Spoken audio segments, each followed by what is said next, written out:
Well, hello, welcome back to Tale 3 Cabins. It's middle of May, I'm down here in southern Ohio. It's the first time I'm cutting the grass this year.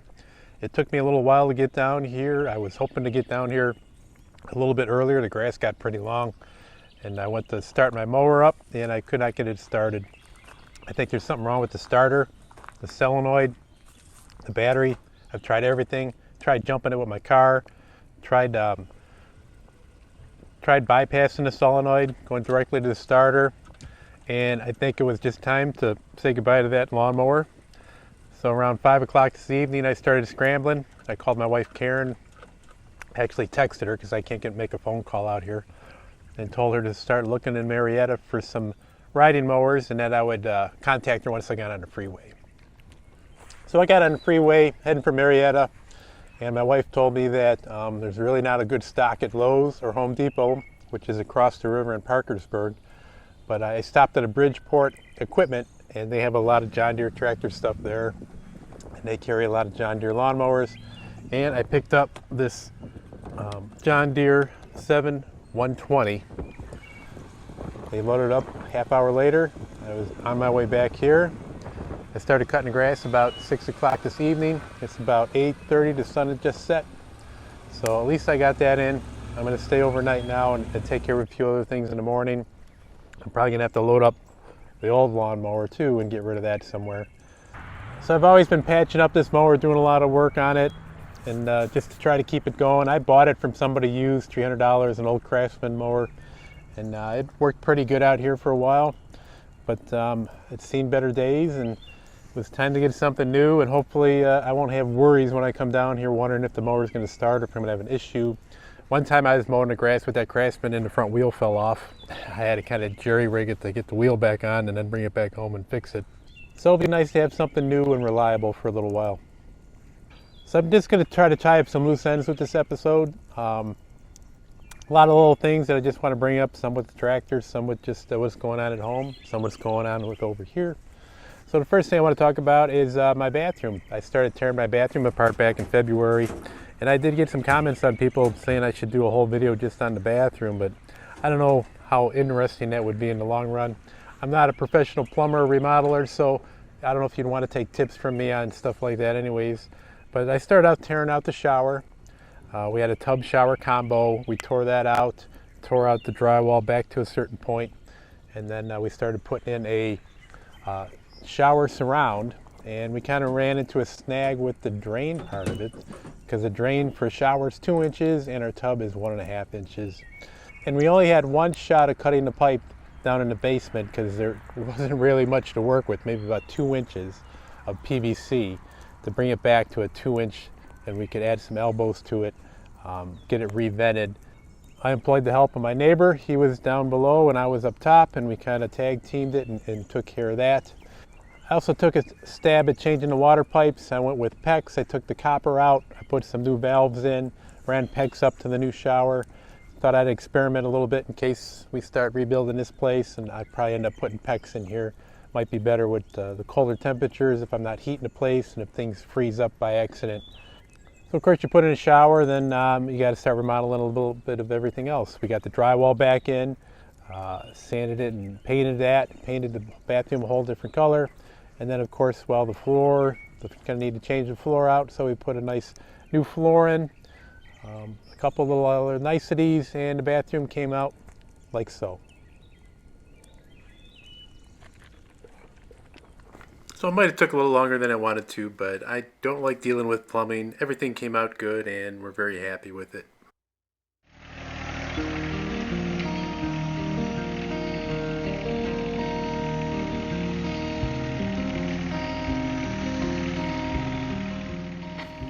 I did a couple tillings earlier in the year on the garden when we had some dry days, and now we're getting to the point where we're getting ready to plant. Just a little refresher here. I have a Harbor Freight quick hitch, and then I ended up buying the Ken's bolt-on hook there that has also the easy pins to take in and out, and it works pretty good for hooking up all my quick hitch compatible attachments. I'm going kind of slow because it's a pretty tight squeeze with my little shelving system here.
just a little refresher. This is my second season with this tiller.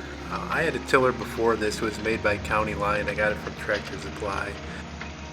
And the chain tensioner broke on it. So it was under warranty. They replaced it and they gave me this one, which is made by Tartar. And I believe the one that said County Line on it was also made by Tartar. And I think Tartar makes quite a few different tillers out there. They might even make some for Rural King also. Because when I first got my first tiller, it came with a manual from a Rural King tiller. So I'm assuming they manufacture for quite a few different brand names.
I always get a lot of comments about that horizontal drive shaft, and that's actually covered with a protective piece of plastic. You probably wouldn't want to do it, but if you grab that while it's spinning, that plastic would stop and the drive shaft below it would just continue to spin.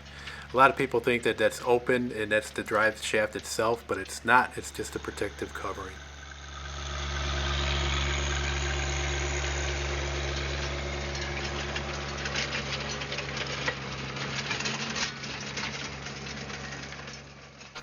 I enjoy this method of tilling over the walk-behind tiller anytime. We're all prepared to plant our garden, and our neighbor walked over as we were starting to get the plants in. And I kind of asked him, I said, hey, are you going to do a garden this year? And he said, yeah. And I said, well, I got my tiller hooked up. Do you want me to run over there and till it up really quick? And he's got a Kubota tractor, but it's a little bit bigger, and it's got a much bigger tiller, and it takes him quite a while to get it on and off. So I said, well, let me just come over there and I'll give you a hand. I had briefly seen his garden before, and I didn't remember that board at the bottom. He must have that to have a tighter seal when he closes the door. But as I'm doing this, and the little voice in the back of my head is saying, I don't know if this is going to work.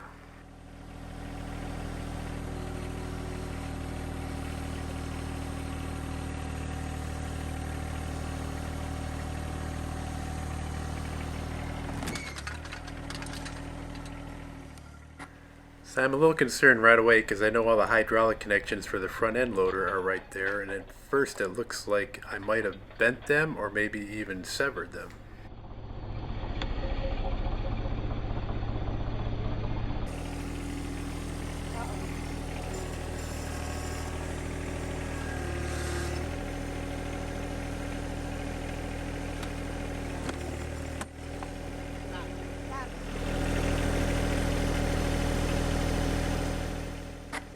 Kind of in a bad spot here, and I took the bucket off because I thought it'd give me more room for tilling, and now I kind of wish I had it still on.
going to go ahead and start tilling here, and neighbor Bob is going to go work on getting a better exit for me when I'm ready to get out of here.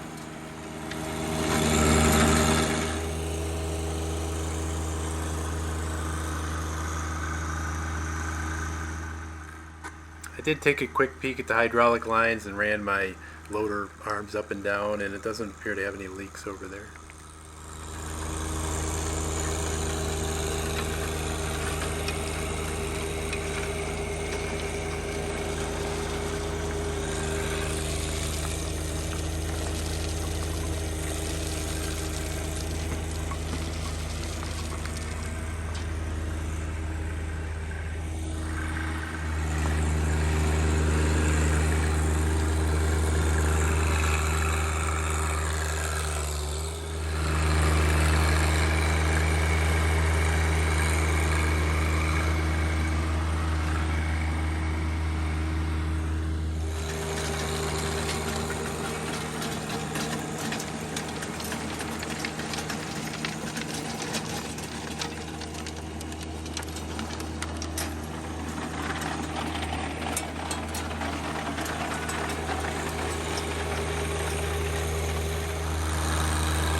I'm giving it a once over, and it appears that I damaged the plastic trim on the bottom here.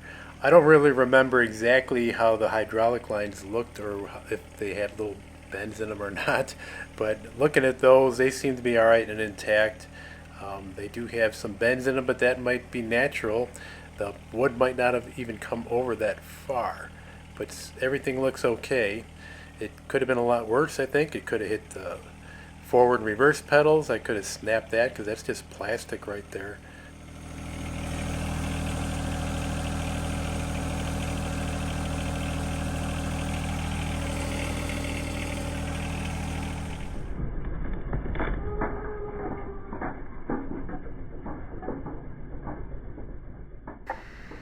So a little over 225 hours, and this is the first bit of damage that I've done to the tractor other than your normal scuffs and scratches, and of course you're going to be scratching up your bucket.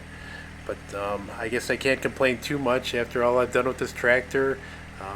Going through the woods and working up and down the driveway, shoveling gravel, and really putting this tractor through some good motions. And of course, if you follow other forums and watch other videos like I do, you see people normally tear off these lights. That's a frequent occurrence on these tractors, and a lot of people move them on the inside. I still have my lights intact, knock on wood. Another thing is driving something into the grill, and I've never done that, and especially all the work I've done in the woods and with the brush crusher and picking up branches, and probably the biggie is rolling over your tractor. So I've got to be thankful that none of those major things have happened to me so far, and that I just got a little ding here on my trim.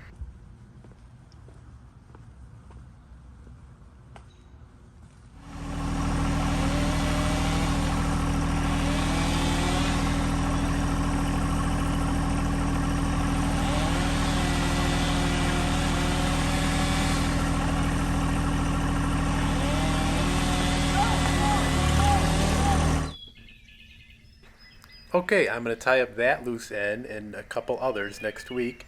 I appreciate everybody watching these videos. Hope you subscribe and enjoy them. And keep an eye on us. Take care, everybody.